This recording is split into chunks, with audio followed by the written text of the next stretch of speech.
Today we're going to be talking about cartridges.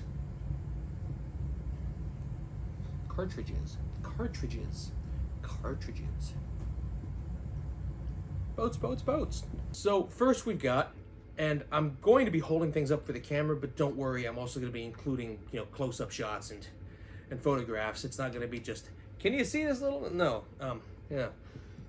But first I want to just go back, and no I don't.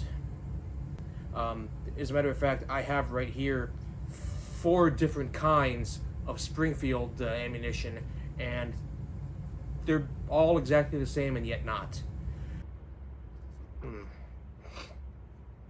I'm not doing so good today, am I? So they tried. This is not it. This is not good.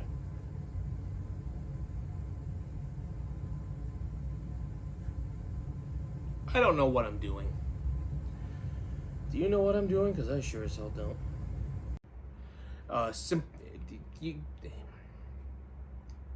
Stammer. Also, during the war, you had 54 caliber cartridges for the Lorenz.